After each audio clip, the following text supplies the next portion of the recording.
NASA has pushed back the return of Boeing's first crewed mission to the International Space Station again. The Starliner's mission was planned to last 9 days, but as Mark Strassmann reports, NASA now says the crew won't be back before July. Ignition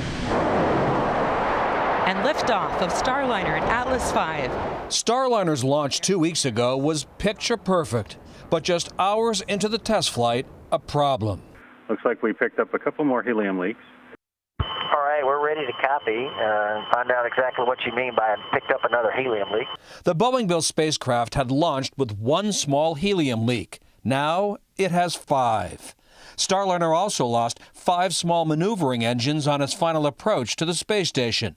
All but 1 were recovered, but the glitches convinced NASA to delay Starliner's return to Earth. We want to give our teams a little bit more time to look at the data, do some analysis, and make sure we're really ready to come home. CBS News space analyst Bill Harwood. They're cleared to come home in an emergency. If they really need to leave right now, they could. It's not like they're stranded on the space station, but NASA just wants to get as much information as they can before the crew comes home. Yeah, this is a risk, and it's a higher risk than most flights. It is a first flight, right, of the spacecraft with the crew on it. We met Starliner's crew, astronauts Butch Wilmore and Sonny Williams, in Houston before their launch. There might be a couple things that we'll be surprised by, but I think we are ready to handle any types of surprises that we get. So far, all these surprises have been in Starliner's service module, but it gets thrown away before the capsule re-enters Earth's atmosphere, meaning engineers need to examine the faulty hardware